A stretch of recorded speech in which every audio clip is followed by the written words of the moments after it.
The Lexus NX 300 key fob uses a CR2032 battery.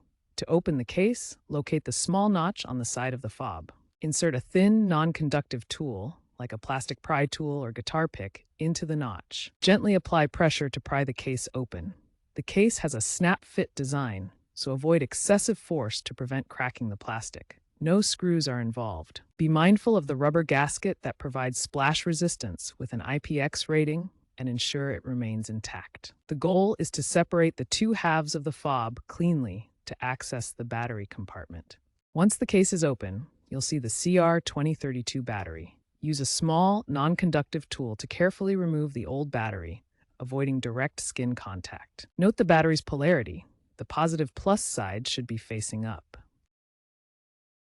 Insert the new CR2032 battery with the positive side up. Ensure it's properly seated in the compartment. Align the two halves of the key fob case and gently snap them back together until they are securely closed. If the fob doesn't work after the battery replacement, try repairing it by cycling the ignition 5 times. No software resets are typically required.